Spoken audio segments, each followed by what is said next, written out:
Hello बच्चों, आज हम ज्योग्राफी के मोस्ट इम्पॉर्टेंट टॉपिक्स रिवाइज करेंगे। Resources and development. First of all, what is the definition of resource? Everything available in our environment, जो कि हम यूज़ कर सकते हैं अपनी नीड्स को सेटिस्फाई करने के लिए, provided it is technologically accessible, economically feasible, and culturally acceptable, can be termed as resources. And it can be classified on the basis of origin as abiotic and biotic, on the basis of exhaustibility, renewable and non-renewable, on the basis of ownership, तीन तरह से होती है, individual, community, national and international, on the basis of status of development, potential, developed stock and reserves. Now what are the effects of overuse of resources? अगर हम बहुत ज़्यादा use कर लेंगे जो रिसोर्सेज हमारे पास हैं तो क्या क्या हो सकता है? वो ख़त्म हो सकती है, depletion of resources, accumulation of resources on only few hands, कुछ हाथों में ही यूज़ हो पाएंगी, बाकी लोगों को नहीं मिल पाएंगी। तीसरा होता है ओवर एक्सप्लॉयटेशन ऑफ रिसोर्सेज। इससे क्या होगा? ग्लोबल इकोलॉजिकल क्राइसिस आ जाएगा, जैसे कि ग्लोबल वार्मिंग, और ओजोन लेयर डिप्लीट हो जाएगी। So we need to plan for resources, and in India it is a complex process. Why? Because making of inventory of resources after their reason-wise identification across the country, making of planning structure with appropriate technology, skills, and institutions. Now, third way is matching of resource plan with overall national development plans. Okay, so all these things comes under resources planning. Next is conservation of resources. As we know, there is a limit of resources available, so we should conserve them. Irrational consumption and overutilization of resources lead to socio-economic and environmental problems. As Gandhi ji also said, there is enough for everyone need, but not for anybody's greed. Next is land. आपके पास क्या है? Resources में land है, soil है. Okay, so land important natural resource है, जिसमें कि mountains आते हैं 30%, प्लेट्यूज आते हैं 27% और प्लेन्स आते हैं 43%. और जो लैंड है फॉरेस्ट के अंडर में वो है 23.33%.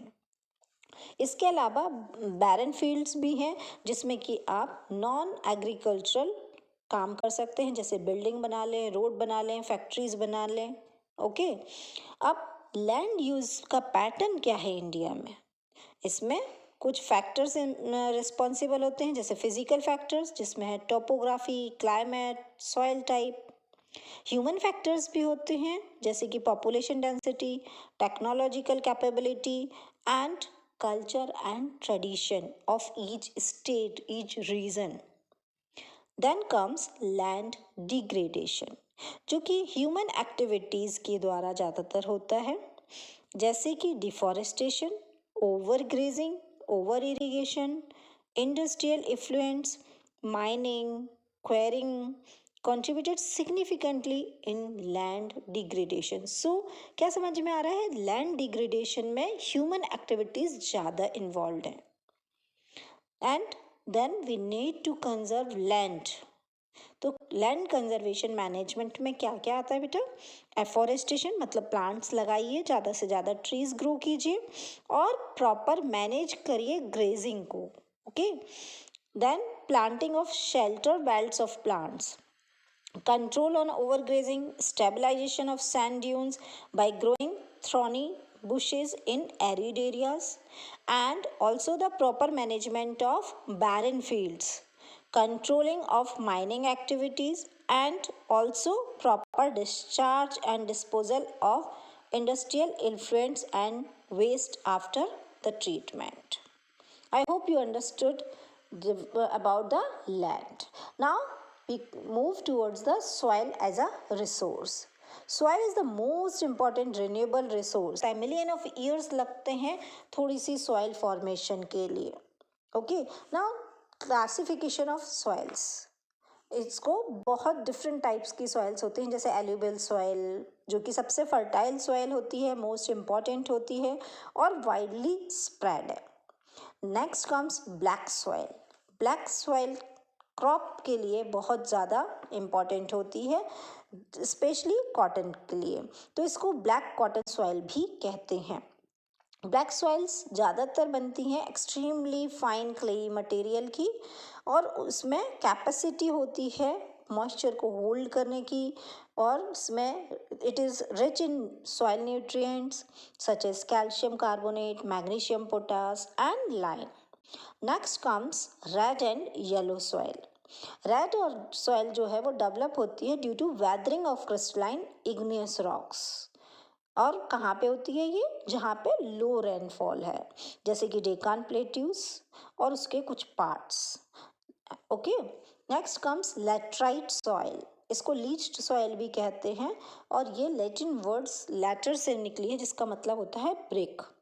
ये सॉइल डेवलप होती है उन एरियाज में जहाँ टेम्परेचर बहुत हाई होता है और हैवी रेनफॉल होती है। लैटराइट सॉइल को यूज़ कर सकते हैं कल्टीवेशन में, अगर एडुकेट अमाउंट में मैन्योर और फर्टिलाइज़र हम यूज़ करें। रेड लैटरल सॉइल्स जो हैं तमिलनाडु, आंध्र प्रदेश और केरला में सुटेबल होती है कैश्यू नट की क्रॉप्स के लिए। Next comes arid soil. इसको डेजर्ट सॉइल भी कहते हैं, और जनरली सैंडी होती है टेक्सचर में, और नेचर में सलाइन होती है, मीन्स नमकीन होती है। Due to dry climate and high temperature, evaporation बहुत ज़्यादा फास्ट होता है, और सॉइल जो है उसमें ह्यूमस बहुत कम होता है, मॉइस्चर बहुत कम होता है, और प्रॉपर इरिगेशन से सॉइल को हम कल्टीवेशन के लिए अप्रोप्रिएट बना सकते हैं, जो कि हम वेस्टर्न राजस्थान में करते हैं। नेक्स्ट इज फॉरेस्ट सॉइल, जिसको माउंटेन सॉइल भी कहते हैं। ये ज़्यादातर हिली और माउंटेन एरियाज में पाई जाती है, जहाँ पे सफिशिएंट रेन फॉरेस्ट होते हैं, एंड पूरा जो है स्नो से कवर्ड, जैसे हिमालय है, वहाँ पे सॉइल जो है डीन्यूडेशन और acidic with low humus content में भी पाई जाती है। Next comes soil erosion. Soil erosion और सॉइल फॉर्मेशन दोनों साइमल्टेनियसली चलते हैं, और there is a balance between the to.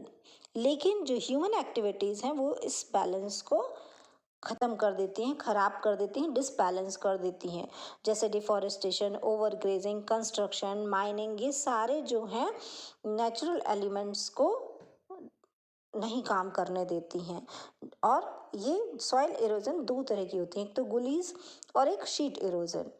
गुलीज में क्या होता है, जो रनिंग वाटर है वो क्ले सॉइल को कट करता है और डीप चैनल्स बना देता है, जिसको बोलते हैं गुलीज। और जो कभी कभी क्या होता है, वाटर फ्लो जो है शीट की तरह जाता है, शीट ओवर लार्ज एरियाज और स्लोप के फॉर्म में जाता रहता है, और टॉप सॉइल को जो है वॉश अवे कर देता है बहुत जल्दी, इसलिए इसको बोलते हैं sheet erosion. Now wind also can erode the soil. Okay, so ऐसी एग्रीकल्चर प्रैक्टिसेस होती हैं जिसमें भी सॉइल इरोजन हो सकता है। प्लफिंग रॉन्ग वे में हो रही है, अप एंड डाउन स्लोप बना रहे हैं, ये सारे सॉइल इरोजन के कारण होते हैं।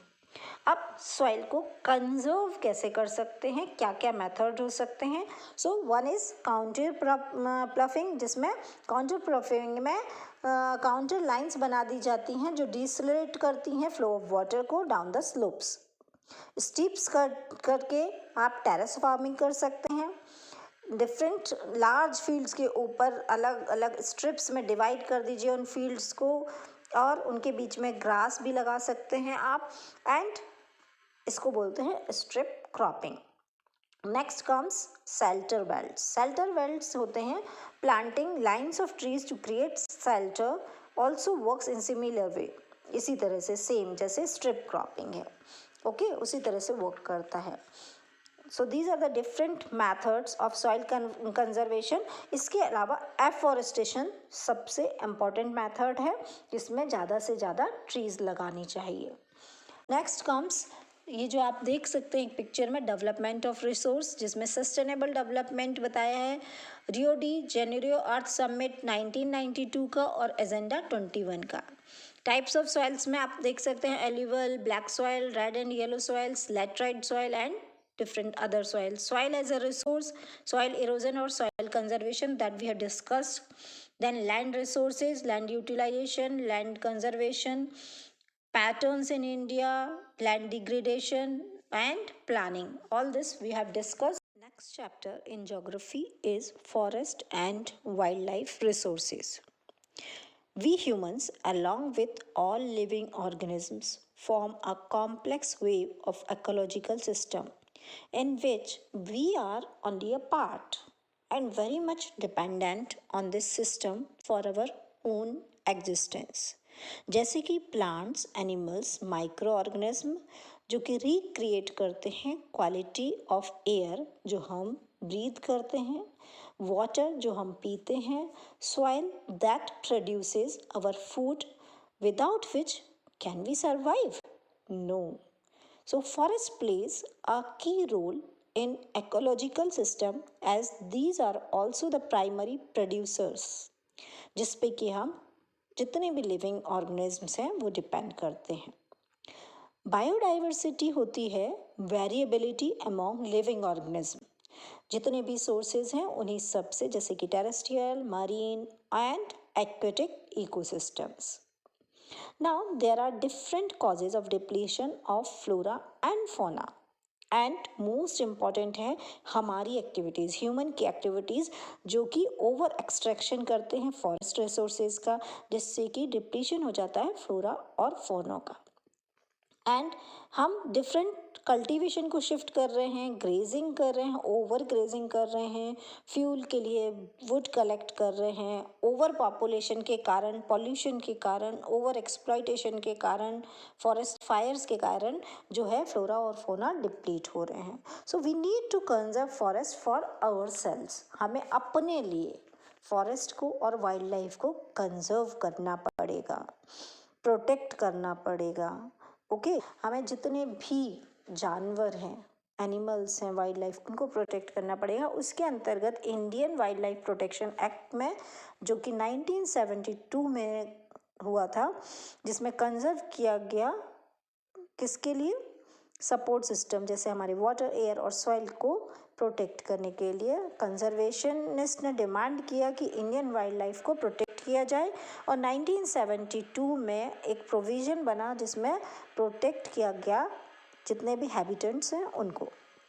Then comes project tiger.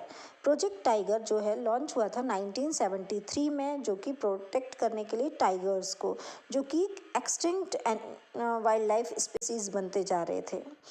Eight the turn of 20th century tiger की जो पॉपुलेशन है वो 55,000 से ड्वेल होके 1827 में आ गई थी. मतलब केवल 1827 टाइगर्स बचे थे 55,000 में से.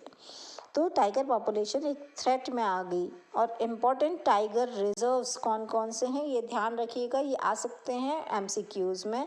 ओके तो इम्पोर्टेंट टाइगर रिजर्व्स हैं जिम कॉर्बेट नेशनल पार्क जो कि उत्तराखंड में है, सुंदरबंस नेशनल पार्क जो कि वेस्ट बंगाल में है, बांधवगढ़ नेशनल पार्क मध्य प्रदेश में है, Sariska wild life sanctuary Rajasthan, Manas tiger reserve Assam and Periyar tiger reserve in Kerala. So remember these names. Next comes types and distribution of forest and wildlife resources. तो 3 तरह के फॉरेस्ट होते हैं: रिजर्व फॉरेस्ट, प्रोटेक्टेड फॉरेस्ट और अनक्लास्ड forest. Reserve forest होते हैं more than half of the total forest land has been declared reserved. Reserve forest जो होते हैं जो मोस्ट वैल्यूबल हैं as far as the conservation of forest and wildlife resources are concern. सबसे ज़्यादा यही इम्पोर्टेंट है. नेक्स्ट इज प्रोटेक्टेड फॉरेस्ट जो कि 1/3 of total forest area conserve करते हैं as declared by the forest department. Third is unclassed forest. ये बाकी सारे फॉरेस्ट हैं, वेस्टलैंड्स हैं, जो कि बोथ गवर्नमेंट और प्राइवेट इंडिविजुअल्स और कम्युनिटीज़ बिलोंग करती है. Reserve and protected forest are also referred to as permanent forest maintained for the purpose of producing timber and other forest products. Next comes different movements to conserve forest and wildlife, जिसमें आता है traditional conservation practice. It is not a new concept in India, जहाँ पे forest बहुत time से हैं और traditional communities इनको बचाने का काम करती आई हैं। Many local groups actively work to protect habitats and recognizing their importance for long-term livelihood. Efforts to restore traditional farming and ecological practices जैसे कि Beej Bachao Andolan Tehri, and next comes community resistance against environmental threats, जैसे Sariska tiger reserve Rajasthan villagers ने found किया था against the mining using wild life protection act. Alwar में, जो कि राजस्थान में ही है, 5 विलेजेस ने डिक्लेयर किया था कि जो 1200 हेक्टेयर्स जो फॉरेस्ट का है, भैरवदेव ढाकव सेंचुरी, जो कि सेल्फ इम्पोज रूल्स बनाए उन्होंने प्रोटेक्ट करने के लिए वाइल्ड लाइफ को। नेक्स्ट कम्स चिपको मूवमेंट, एक मॉडल की तरह है फॉरेस्ट कंजर्वेशन के लिए, जिसमें हिमालय में रहने वाले लोगों ने डिफॉरेस्टेशन और एफॉरेस्टेशन को प्रमोट करने के लिए, डिफॉरेस्टेशन को रजिस्ट करने के लिए और एफॉरेस्टेशन को प्रमोट करने के लिए किया गया था for sustainable conservation of forest. Next is joint forest management, formally introduced in 1988 in Odisha. It involves local communities in protecting degraded forest. In return, villagers receive benefits such as non-timber forest produces and share of harvest timber. Now some questions can come. What values do the wildlife sanctuaries of any country promotes? Or explain how communities have conserved and protected forest and wildlife in India. So write 4 steps taken by government for conservation of wildlife. That's all for this chapter. Next chapter of geography is water resources. Even though 3/4 of world is covered with water and water is a renewable resource, yet countries around the globe suffer from water scarcity. Water scarcity मतलब क्या होता है? A situation where the demand for water exceeds the availability supply. Water renewable resource है, इसकी availability very करती है different factors के ऊपर, जैसे कि रेनफॉल, क्लाइमेटिक कंडीशंस और मोस्ट इम्पॉर्टेंट है human activities. Okay, so what are the reasons of water scarcity? 2 main factors हैं, मीन्स फिजिकल एंड सेकेंड है qualitative, that means due to pollution. Quantitative reasons में unequal distribution of water resources due to more rainfall, less rainfall, over extraction of groundwater, rising population, industrialization and urbanization, climate change हो रहा है, जो irregular rainfall हो रही है, ये सारे जो reasons हैं वो physical है। लेकिन वाटर पॉल्यूशन और डिग्रेडेशन के कारण भी होती है, पानी की कमी होती है, जैसे कि इंडस्ट्रियल जो है वेस्ट और डोमेस्टिक सीवेज है और हार्मफुल केमिकल्स हैं जो रिवर्स और से कि वाटर पॉल्यूट हो जाता है। Excessive use of pesticides and fertilizers जो कि फार्मर्स करते हैं अपनी क्रॉप को बूस्ट करने के लिए, लेकिन ये केमिकल्स जो है ग्राउंड वाटर सोख लेता है और जो ग्राउंड वाटर है वो कंटेमिनेट हो जाता है। फिर पुअर वेस्ट मैनेजमेंट है, unchecked dumping of garbage, untreated waste जो है वाटर बॉडीज़ में डाल दिए जाते हैं जिससे कि वाटर पॉल्यूट हो जाता है, या जो केमिकल पॉल्यूटेंट्स हैं उनका ओवर यूज़ करना, तो वो ड्रिंकिंग वाटर को अनसुटेबल बनाता है, इरिगेशन के लिए भी अनसुटेबल हो जाता है और इंडस्ट्रियल यूज़ के लिए भी। Now there should be some need of water conservation, water को कंजर्व करना हमारी नीड हो गई है, need to conserve water. Why? To safeguard ourselves from health hazards, to prevent degradation of our natural ecosystem, to ensure food security, and to continue our livelihood and productive activities. So we can conserve water by reduce, reuse and recycle the water. Also by rainwater harvesting and discharge of industrial waste into water bodies should be stopped. So these are the 3 steps by which we can conserve water. Now, how can be the rainwater harvesting be done? So there are different ways of rain harvesting in which rooftop rainwater harvesting practiced in Rajasthan, bamboo drip irrigation practiced in Meghalaya, channel practiced in West Bengal, and gulls and cools practiced in Western Himalayas. These are the different ways of rainwater harvesting. Next comes is importance of conservation. So it includes ensuring sustainability, that means water resources should be used such that the future generations may not face the shortage of water. And food security के लिए भी, जैसे agriculture जो है heavily depend करता है water के लिए, तो without proper conservation crop production could be declined. And ecological crisis, over extraction of groundwater and drying up of rivers can harm wildlife, forest and aquatic ecosystem. Reducing dependency of external water resources, जैसे cities और industries में जो water है distant sources से आता है वो हमें धीरे धीरे manage करना पड़ेगा. Okay, now there are different ways to conserve and manage water, जिसमें से आपने अभी देखा रेन वाटर हार्वेस्टिंग, जिसमें कि कलेक्ट किया जाता है और स्टोर किया जाता है रेन वाटर, और जिससे कि ग्राउंड वाटर के ऊपर हमारी डिपेंडेंसी कम हो जाती है. एफिशिएंट इरीगेशन मेथड्स यूज़ करने चाहिए, जैसे ड्रिप इरीगेशन, स्प्रिंकल सिस्टम, जिससे कि वाटर वेस्टेज मिनिमम हो फार्मिंग के दौरान. रिसाइकिल और रीयूज वाटर का यहाँ पे अभी बताया मैंने, जैसे इंडस्ट्रीज और हाउस होल्ड में ट्रीटेड और रीयूज्ड वेस्ट वाटर को नॉन ड्रिंकिंग पर्पजेज के लिए, जैसे कपड़े धोने के लिए, टॉयलेट में यूज़ कर सकते हैं.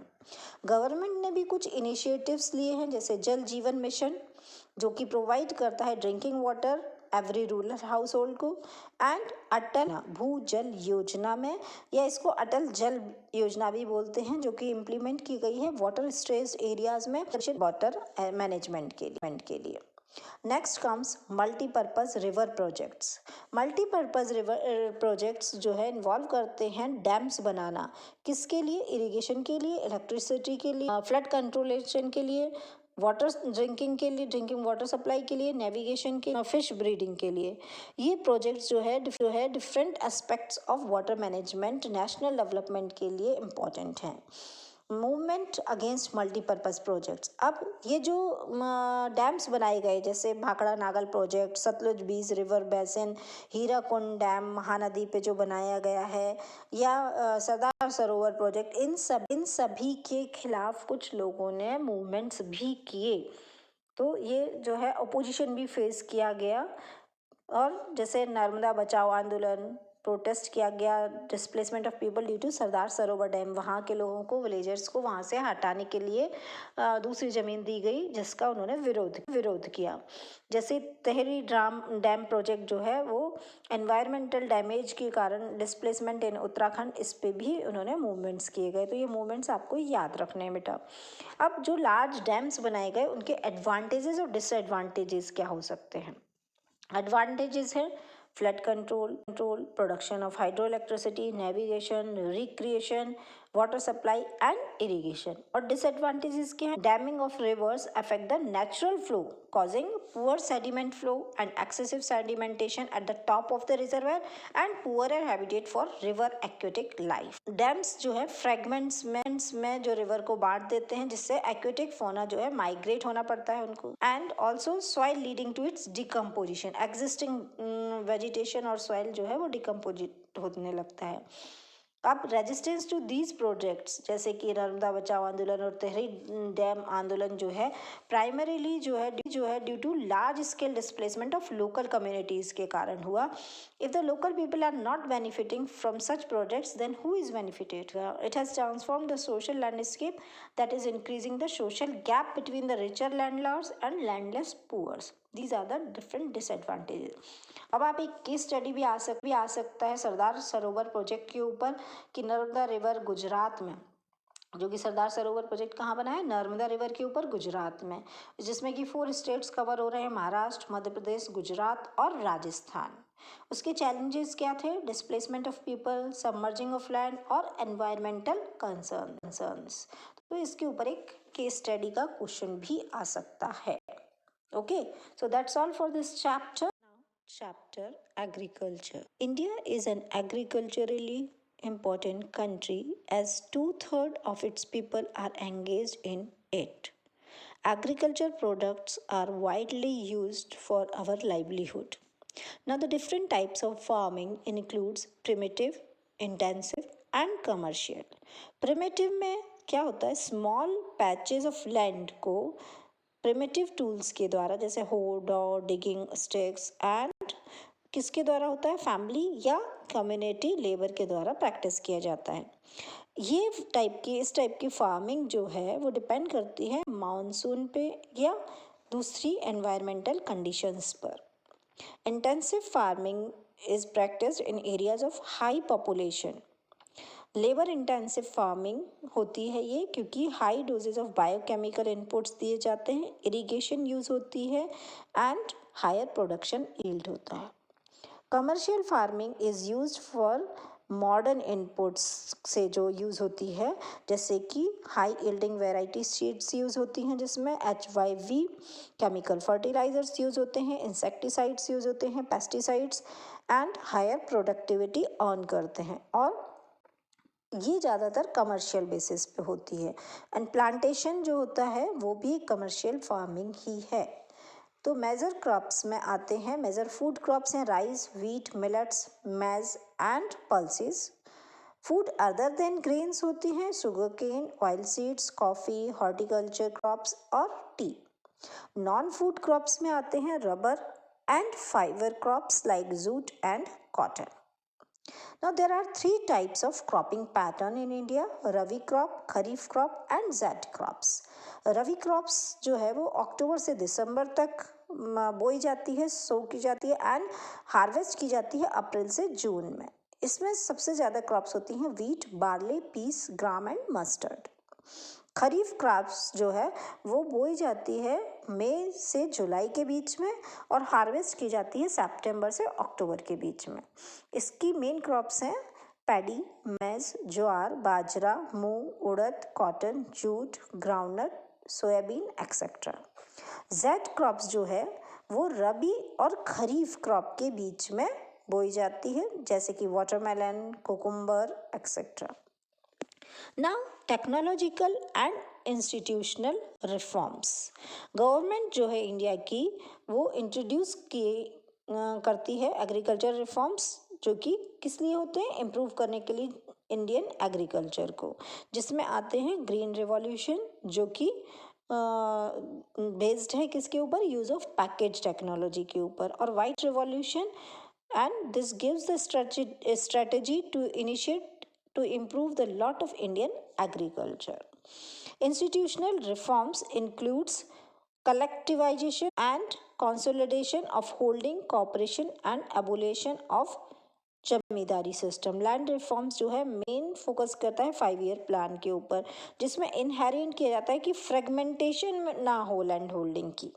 ओके, नेक्स्ट कम्स भूदान और ग्रामदान मूवमेंट, जिसमें Vinoba Bhave was a strong advocate of Gram Swaraj, और श्री रामचंद्र रेड्डी ने डोनेट किया था 80 acres of land, marking the beginning of Bhoodan in Pochampally Andhra Pradesh. उनसे इंस्पायर होके दूसरे लैंडलॉर्ड्स ने वॉलेंट्रली पूरे के पूरे विलेज भी दान किए, जिसको बोलते हैं Gramdan. This movement is significant in agricultural reforms as it aim to reduce land inequality and provide land to landless farmers. And इस चैप्टर में से मैप भी पूछा जा सकता है। Next chapter of geography is minerals and energy resources. What is a mineral? Mineral is a homogeneous, naturally occurring substance with a definable internal structure. What are the different modes of occurrence of minerals? इसमें different modes में आता है igneous और metamorphic rocks, जो कि mainly cracks, crevices, faults और joints से बनता है, और वेन्स और लार्जर लोड्स में होता है, जैसे कि टिन, कॉपर, जिंक, लेड, ये सारे इग्नियस और मेटामॉर्फिक रॉक से मिलते हैं। सेडिमेंट्री रॉक से मिलता है gypsum, potash, salt and sodium salt. And alluvial deposits के ऊपर जो है वो मिलते हैं different types of minerals. And ocean water के बेड के ऊपर मैग्नीज नूडल्स होते हैं, कॉमन सॉल्ट होता है और ब्रोमीन भी लार्जली ड्राइव होता है ओशियन वाटर से। Now how can the minerals be classified? First of all is iron ore. Magnetite is the finest iron ore with a very high content of iron up to 70%. फिर आता है hematite, जो कि most important है, industrial iron ore, content between 50 to 60%. Then manganese, it is a metallic element used in manufacturing of steel ferromanganese alloys. ये मध्य प्रदेश में सबसे ज़्यादा होता है.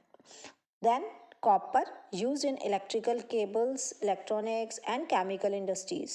बालाघाट माइंस में जो मध्य प्रदेश में है वहाँ पर मिलता है, राजस्थान में खेतरी माइंस में, और सिंगभूम डिस्ट्रिक्ट में झारखंड में भी कॉपर प्रोड्यूस होता है.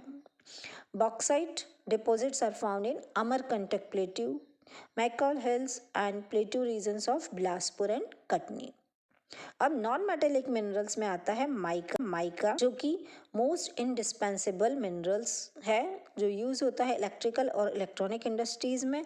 माइका डिपॉजिट्स जो हैं वो होते हैं छोटा नागपुर प्लेट्यूज़ में, कोडरमा झारखंड में, जो अजमेर राजस्थान में और आंध्र प्रदेश में पाया जाता है.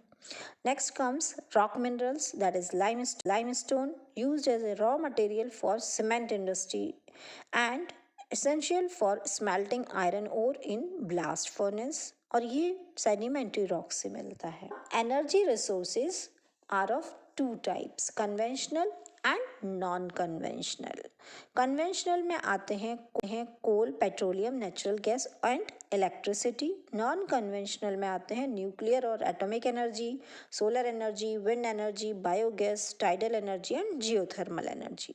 So these are the different forms of energy resources, and we need to conserve these energy resources as they are used in transport system. Instead of individual vehicles we can use public system, and switching off electricity when not in use, using power saving devices and using non conventional sources of energy.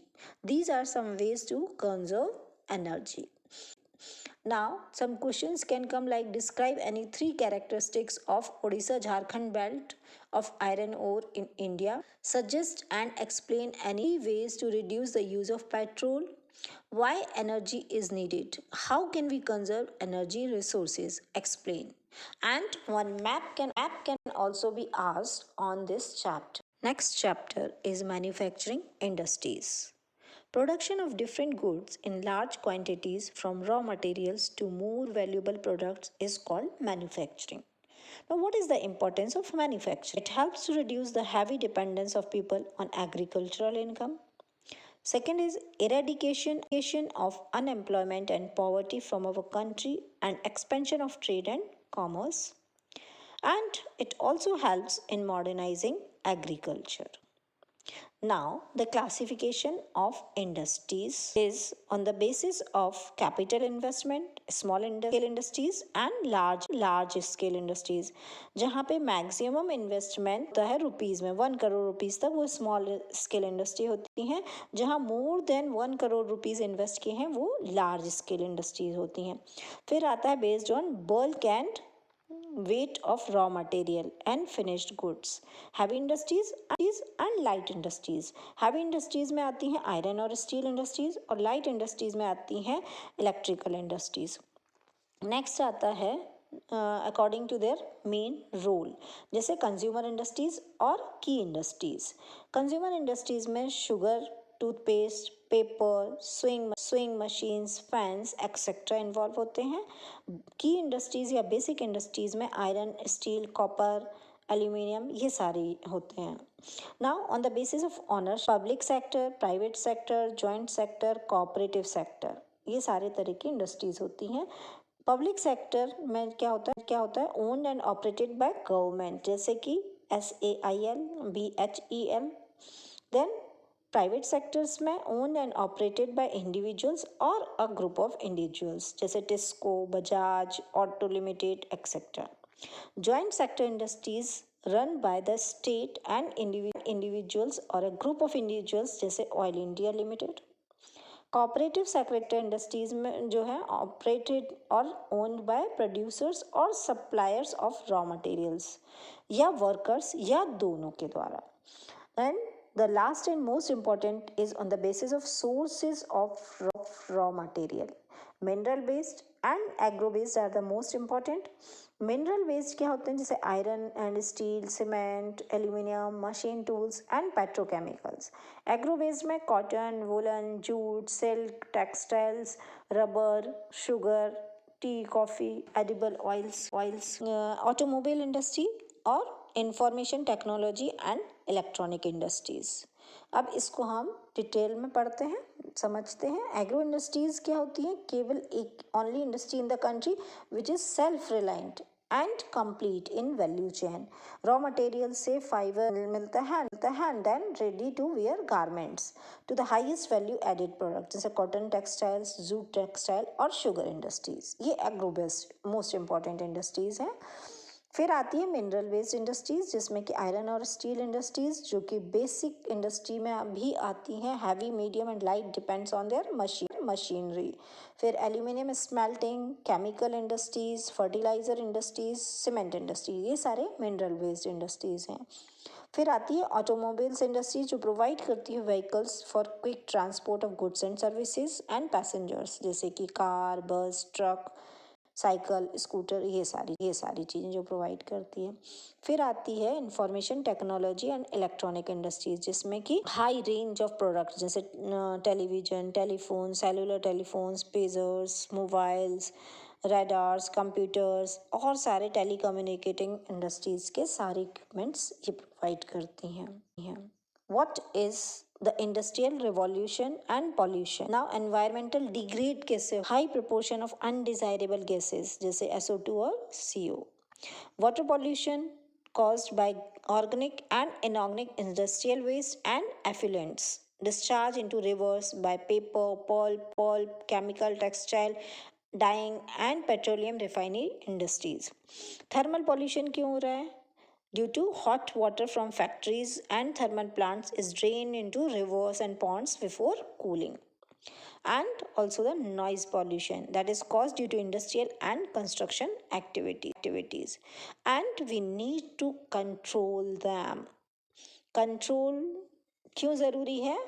Because environment is degrading because of these type of pollution. So we should have control over them. How can we control? Minimizing use of water for processing by reusing and recycling, and harvesting of rainwater, treating hot water and effluents before releasing them into environment. So we can work on it for our future and sustainable development. And map can also be asked on this chapter. Now the last chapter of geography is lifelines of Indian economy.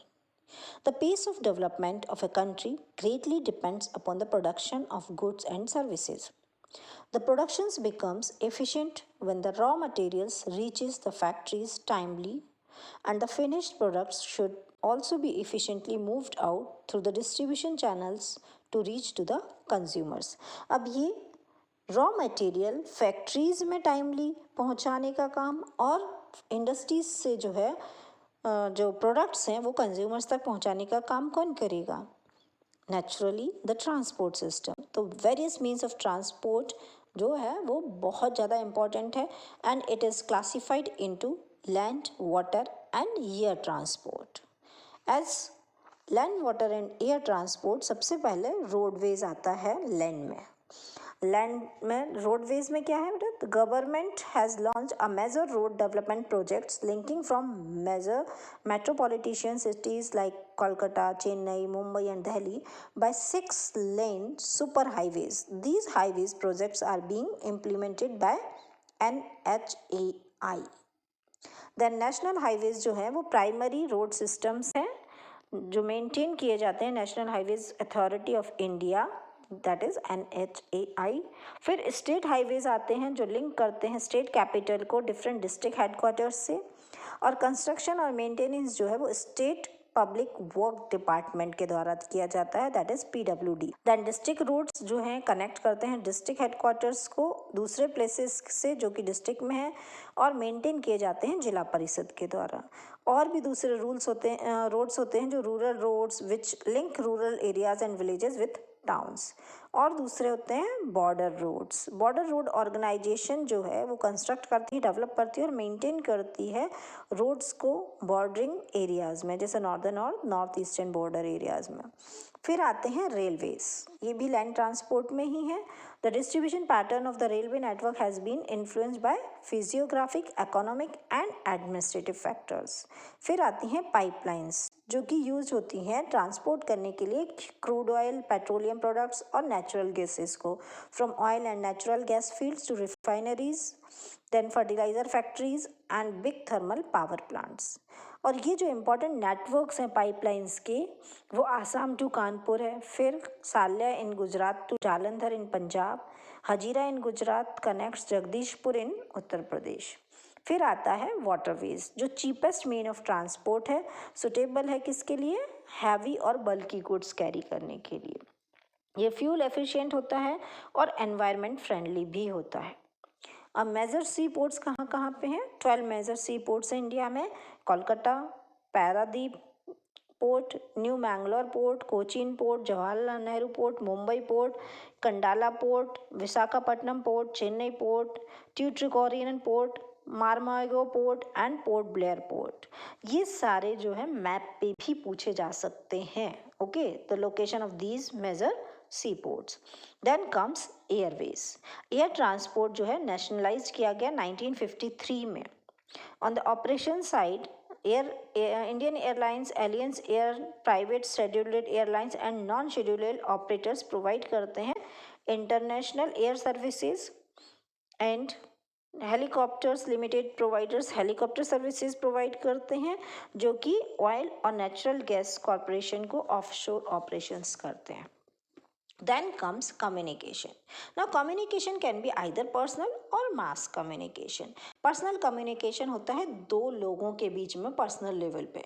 इसमें involve है Indian postal network, first class mails जिसमें card और envelopes होते हैं, second class mail में जो है registers, newspapers, periodicals, 6 mail channels होते हैं। फिर आता है telecom.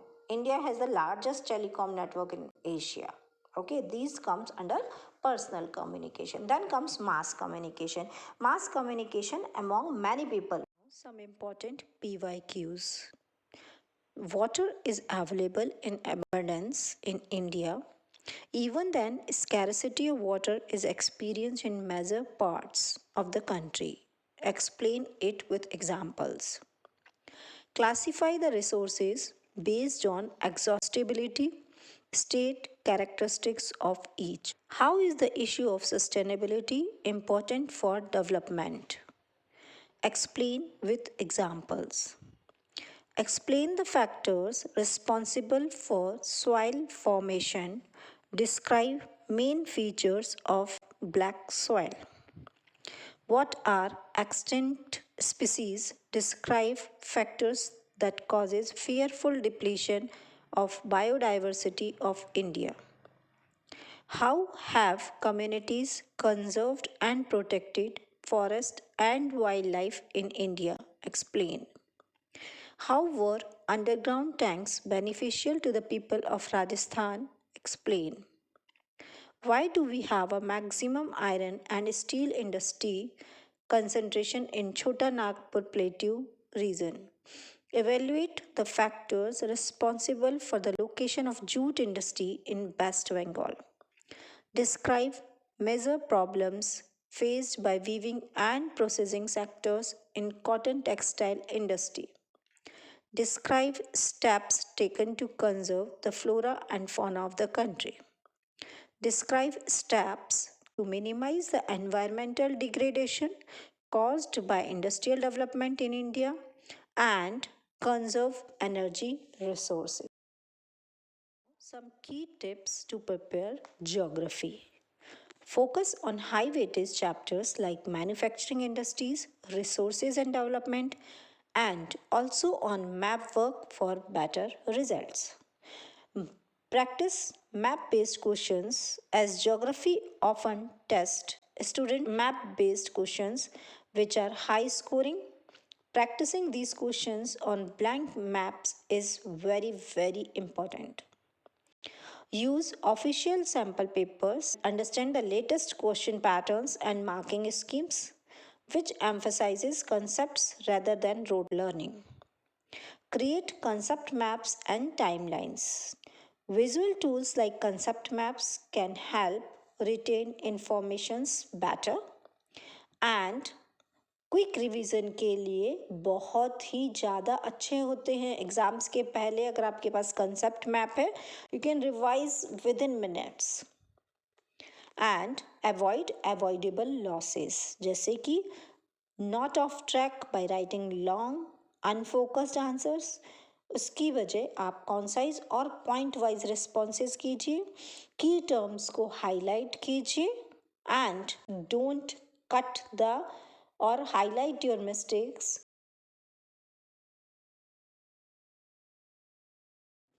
Thanks for watching. Please like, share and subscribe.